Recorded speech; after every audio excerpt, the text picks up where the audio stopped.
Сәлем құрметті көрермендер, сіздермен бірге футбол әлемі каналы. Бүгін біз Чемпиондар Лигасындағы Челси және Барселона, Бавария Бешикташ ойындарына тоқталып кететін боламыз. Ал ендеше бастайық.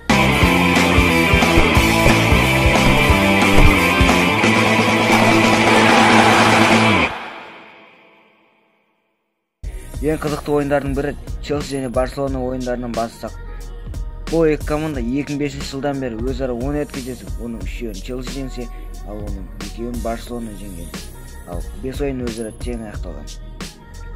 Бекерден бекерге Абрамович командасының Барселона үшін ыңғайсыз команда деп айтылмаған, бірақ мұның бәрі жай ғана тарих.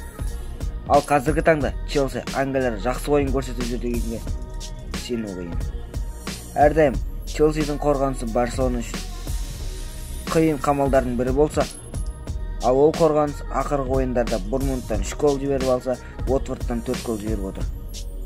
Ал Барселона командасы болса 31 ойыннан бері жеңілмей келе жатыр.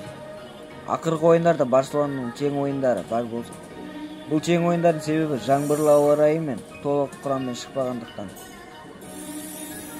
Ең қызығы, Месси Челси командасына қарсы 8 ойын өткізіп, оның ешқайсысында бірде-бір гол сала алмаған. Не дегенмен де Барселона командасы Лондоннан жеңіс алып кетуі мүмкін. Қорытындылай кетсек, Барселона Челсиді ұтуы әбден мүмкін. Ал Чемпиондар Лигасының екінші матчы Бавария Бешикташ арасында болатын матч.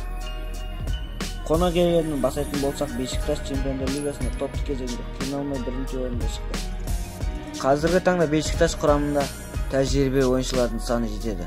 Олар Пепе, Адриано, Кварезма, Мигель, Луэнс, Бабель, Негредо. Бірақтан бұндай құрамымен қазіргі Баварияны жеңу оңай деп айта алмаймын. Бавария командасы күзде жақсы ойын көрсете алмағанымен, Юпхайнкестің қайтуымен неміс машинасының қайта отылғандығын тез дәлелдей алды.